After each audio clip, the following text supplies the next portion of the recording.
જય દ્વારકાધીશ મિત્રો, સ્વાગત છે મારી યુટ્યુબ ચેનલ ચાલો ફરવા જઈએમાં. આ જે છે ચાપરાજ બાપુવાળાની ખાંભી અમને સમાધિ અહીંયા છે માતાજીની બાજુમાં જ, કારણ કે તેઓ માતાજીના પરમ ભક્ત હતા. આ છે સ્વર્ગીય અનકભાઈ જીલુભાઈ વાળા કે જેમણે ચાપરાજ વાળા ચરખાવાળાનો કુટુંબનો આંબો બનાવેલો છે.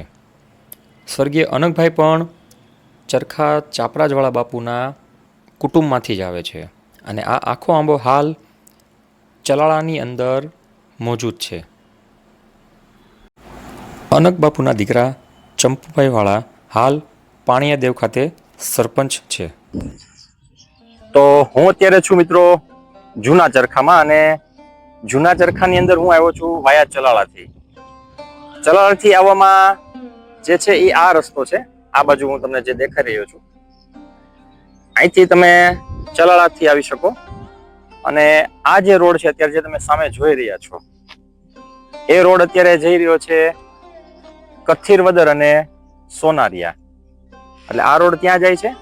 અને એ ઉપરાંત એક રોડ આ બાજુ પણ જઈ રહ્યો છે જે નવા ચરખા છે, કે અહીંથી નવા ચરખા જવાય. આ જૂના ચરખા કે જે ચાપરાજ બાપુ વાળાની જે જગ્યા જે છે એ જગ્યાએ અત્યારે હું આવ્યો છું, અને આજે આપણે મુલાકાત લેવાની છે ચાપરાજ બાપુ વાળા, એમના પાળિયા જોવાના છે, અને એમના વિશે જે કાંઈ ઇતિહાસ છે એમના વિશે આપણે જોવાનું છે અને જાણવાનું છે. તો સૌ પ્રથમ જે અત્યારે તમે જે સામે જોઈ રહ્યા છો એ ખોડિયાર મંદિર જે છે કે જે ચાપરાજ બાપુ વાળાની સાથે સંકળાયેલું છે, તો ત્યાં આપણે જઈએ પહેલા. અને સામે જે છે એ રામદેવ પીરની જે જગ્યા છે એ પણ આપણે જોશું અને એની વિશે પણ વાત કરીશું. તો સૌ પ્રથમ અહીંના જે ઉમેશ બાપુ જે છે એમની સાથે આપણે વાત કરીશું, અને ચાપરાજ બાપુ વાળાના જે કાંઈ એનું જે જગ્યા છે એમનો જે ઇતિહાસ છે એમના વિશે પણ આપણે વાત કરીશું. તો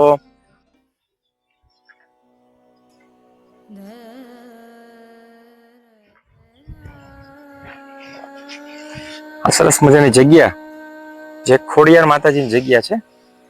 કરેણ નદીના કાંઠે આ ખોડિયાર માતાજી બિરાજમાન છે. જૂના ચરખા જે છે એ કરેણ નદીના કાંઠે વસેલું છે. ચાપરાજ બાપુ વાળાનું આ મૂળ ગામ એવું. જૂના ચરખા હાલ તો આ નદી સુકાયેલી છે, પણ ચોમાસામાં આ નદી બે કાંઠે વહેતી હોય છે. જૂના ચરખા ગામ હાલ તો પડી ભાંગ્યું છે, પણ આ માતાજીનું મંદિર જો તમે અહીં આવો તો તમને એક અલગ જ દિવ્ય અનુભૂતિ કરાવશે. ચાપરાજવાળા બાપુને આ ખોડિયાર માતાજી પર અતૂટ ભરોસો હતો. હવે આપણે જઈ રહ્યા છીએ ખોડિયાર માતાજીના દર્શન કરવા. તમને દર્શન કરાવીશ.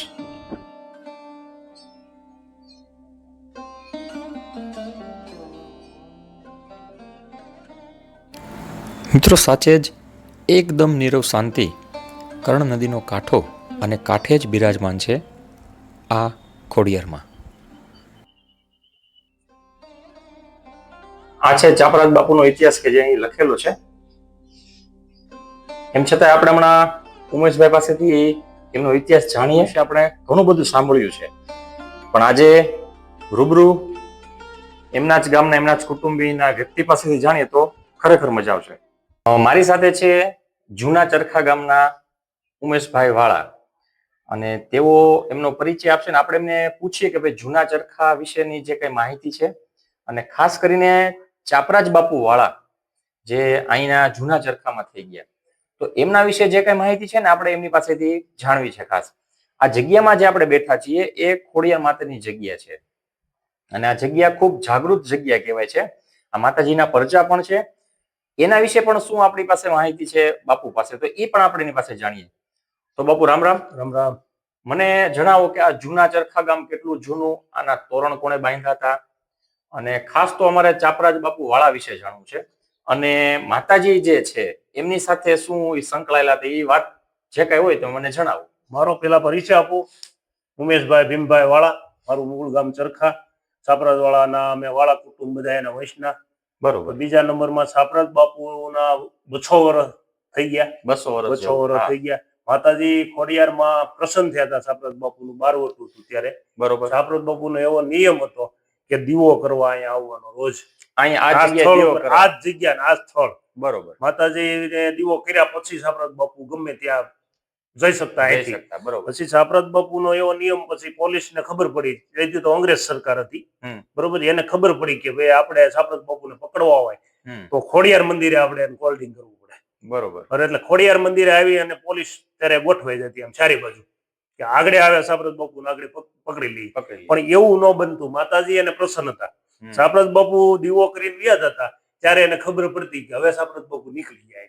દીવો જોતા છાપરાજ બાપુને જોતા નહીં. એટલે ટૂંકમાં માતાજી સાથે આ જગ્યા જે છે માતાની જગ્યા એ છાપરાજ બાપુ વખત છાપરાજ બાપુ વખતની. છાપરાજ બાપુ એ જ આ તોરણ બાંધેલા છે ગામના. અચ્છા, આ ગામ જૂના ચરખાના તોરણ છાપરાજ બાપુ એ બાંધેલા છે. છાપરાજ બાપુ થકી માતાજી થકી છાપરાજ બાપુ અને માતાજીના મહાન ભક્ત છાપરાજ બાપુ.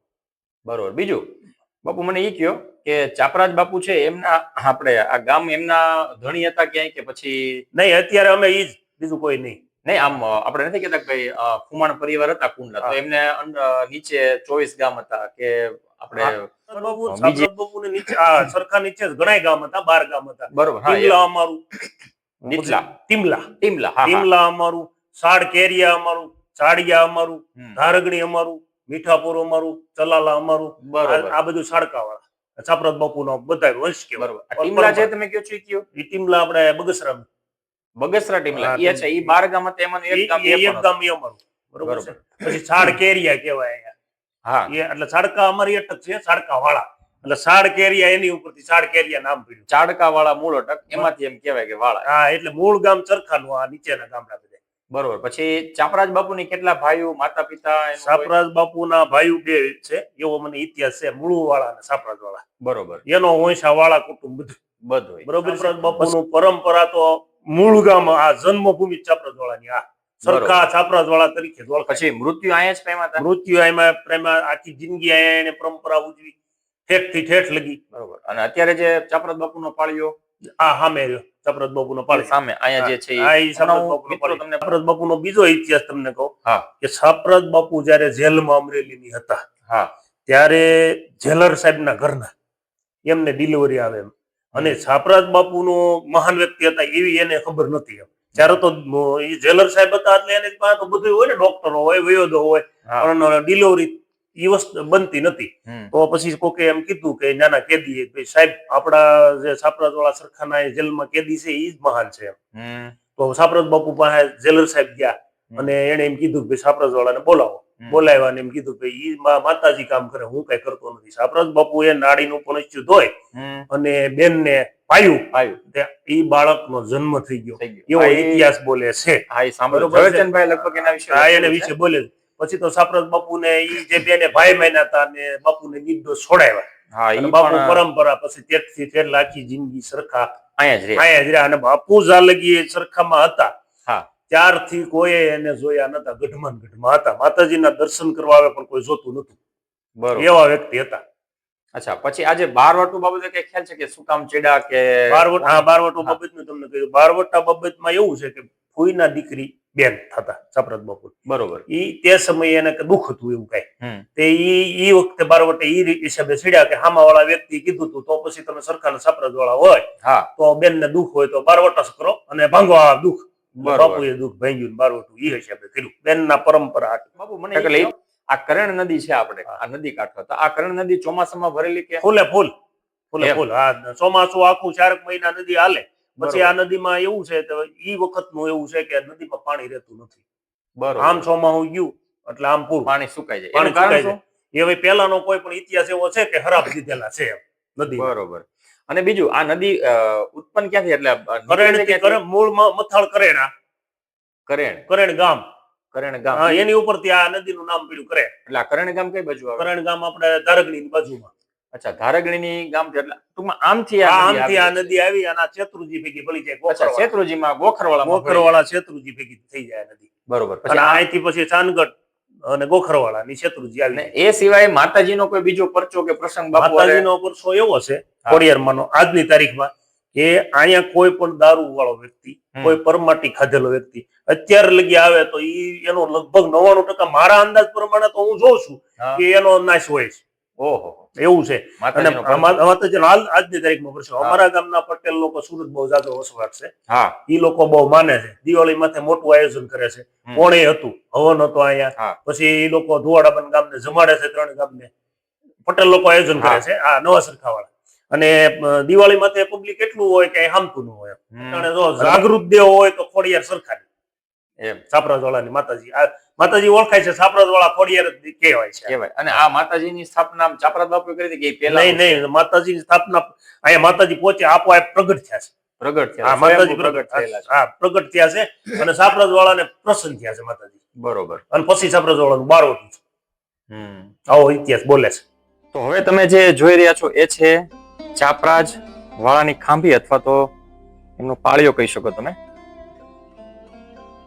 આ જે છે છાપરાજ બાપુ વાળાની ખાંભી. તો બાપુ મને આ પાળિયા વિશે થોડુંક ઘણું કયો મને. આ પાળિયો તમે જોઈ રહ્યા છો એ છાપરાજ વાળાનો પોતાનો પાળિયો છે અથવા ખાંભી. બરોબર. અને છાપરાજ વાળા જયારે અહીંયા દેવ પામ્યા ત્યારે ગઢમાંથી આવી અને સમાધિ છાપરાજ બાપુની અહીંયા દીધેલી છે. અને એ હિસાબે એનો પાળિયો ઉભો કર્યો છે. પરંપરા અમારા વાળા કુટુંબની આ પરંપરા. તમારા કાઠી દરબારોમાં આ પરંપરા છે? કાઠી દરબારોમાં પરંપરા છે અમારી. આ બાપુનો પાળિયો છે અથવા ખાંભી. બરોબર. તમે જે જોઈ રહ્યા છો બાકીના પાળિયા છે એ આપણે બાકીના પાળિયા છે એ આપણે સોરાની બાજુ એ આપણે જાશું ત્યારે જોશું. હાલની તકમાં કોઈ પણ માનતા કરે તો અત્યારે આજની તારીખમાં છાપરાજ બાપુ એમ માનો કે અત્યારે આપણે આમાં જ છીએ એવી રીતે માનતા જો દિલથી કરે કોઈ તો એનું કામ પૂરું થાય. હવે આપણે આવી ગયા છીએ રામદેવ પીરની જગ્યા, અને એના વિશે આપણે ઉમેશ બાપુ પાસેથી માહિતી લઈએ. આ જગ્યા પણ મિત્રો ખૂબ જાગૃત જગ્યા છે. આ જગ્યા વિશે એનો ઇતિહાસ શું છે કે એના વિશે કોઈ માહિતી હોય તો આપણે એ પણ બાપુ પાસેથી લઈએ. ચાલો.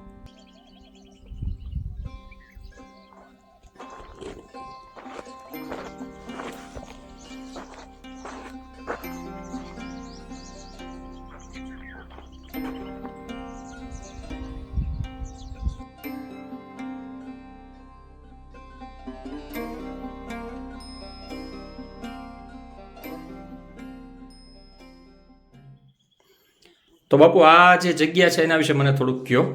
રામદેવ પીર બાપાની જગ્યા આમ તો પુરાણી છે, બહુ જૂની. બરોબર. અને આ છાપરાજ બાપુ વખતની આમ તો ટૂંકમાં જગ્યા છે. અચ્છા. આ શરણ પાદુકા છે એવો ઇતિહાસ બોલે છે કે કોઈની ખ્યાલ જ નથી આ કેટલા સમયથી છે. આ છાપરાજ બાપુ પહેલાનું છે આ જગ્યા. બરોબર. અને આ શરણ પાદુકા અમે આમનામ પરંપરા પૂંજતા આવીએ છીએ. અને આની નીચે 20 વીઘા જગ્યા અમારા ગૌઢાએ આપી છે અત્યારે રામદેવ પીરની મંદિરની નીચે. અચ્છા. અત્યારે હાલની તારીખમાં જમીન 20 વીઘા છે. બરોબર. અને એ 20 વીઘા હું વહીવટ કરું છું જમીનનો અને વાવ આપી દઉં છું. બરોબર. જે કાંઈ પણ આવે એ જગ્યામાં. બરોબર. પછી આ રામદેવ પીરનો ભાલો છે કે એમાં કાંઈ કોઈ કે ઈ તો અમે મેલેલું ખાલી આપણે ભાલો મૂકો. પણ મૂળ બધી જૂની જગ્યાઓ છે. એક મેઇન જે છે ઈ આ પાદુકા વિશે જે છે આ એનો ઇતિહાસ અમને આજની તારીખમાં મળતો નથી. બરોબર. કારણ કે કેટલા વર્ષો થશે તોય 200-250 વર્ષ છે. 200-250 વર્ષ તો બોલે જ છે, પણ એની પહેલાના જ છે. કારણ કે આમ તો આ ચાપરાજ બાપુ હતા ત્યારે આ જગ્યા અહીંયા આમનો પરંપરા છે. બરોબર. અત્યારે આમાં પતરા નાખીને આવું બનાવ્યું છે. ટૂંકમાં નળિયા કાઢીને અત્યારે પાકા પતરા. પછી એવી રામદેવ પીર મહારાજની ઈચ્છા હશે તો મંદિર બનાવવાની ઈચ્છા છે. બરોબર. ના ના, એ તો થઈ જશે. આપણી ઈચ્છા હોય ને બાપુના પૈસા થોડાક પડ્યા છે અને બાકીના આવશે એવી રીતે બનાવશું.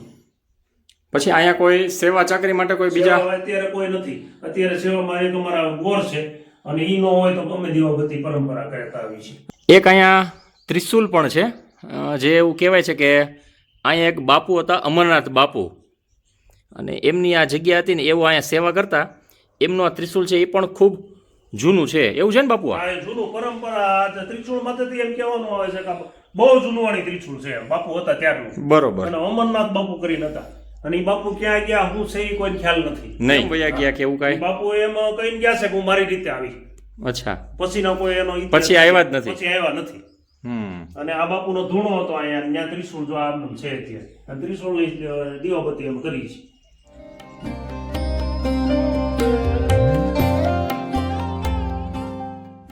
રામદેવ પીરની બાજુમાં જ હનુમાનજી મહારાજ બિરાજમાન છે. એ પણ ખૂબ જૂની જગ્યા છે. આપ અત્યારે જોઈ રહ્યા છો, આપણે છીએ જૂના ચરખામાં, કે જ્યાં ચાપરાજ બાપુ વાળાની ખાંભી, ખોડિયાર માતાજીનું મંદિર અને રામદેવ પીરનું પણ અહીં જગ્યા આવેલી છે. જૂના ચરખાની અંદર રામજી મંદિરની બાજુમાં જ વાળા કુટુંબની પરંપરા મુજબ તેમના સભ્યોની ખાંભીઓ અહીં આવેલી છે.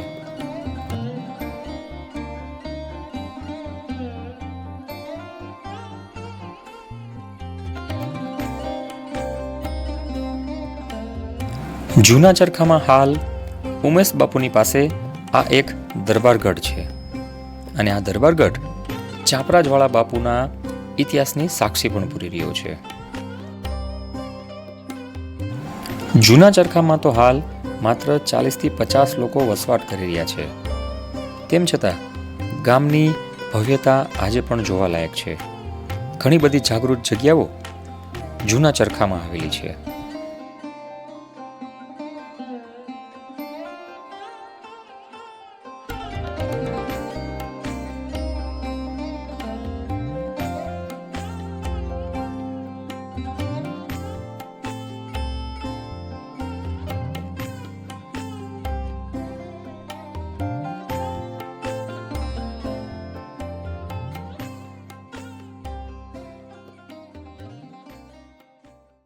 તકતી છે એ શેની છે?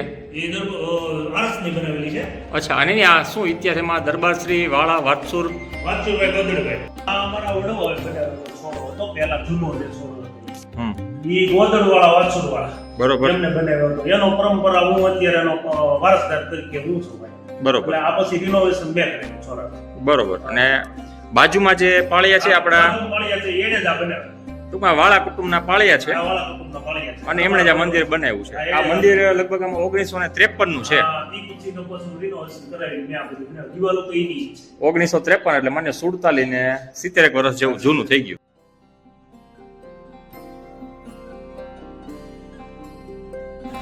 તો મિત્રો, ફરી મળીશું એક નવા વિડીયો સાથે. મારો આ વિડીયો જો તમને ગમ્યો હોય તો લાઈક અને શેર કરજો. મારી ચેનલને સબસ્ક્રાઈબ કરવાનું ન ભૂલતા. ફરી મળીશું એક નવા વિડીયોમાં. જય દ્વારકાધીશ.